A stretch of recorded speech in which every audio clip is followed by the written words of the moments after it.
ஒருவேளை அந்த பொண்ணு என்கிட்ட வந்து, தேவதாஸ் சார் ஏன் எனக்கு இவ்வளோ பண்ணுறீங்க,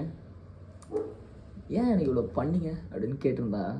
நானும் தான் சொல்லியிருப்பேன், ஒன்றுத்தான பார்த்துக்க இங்கே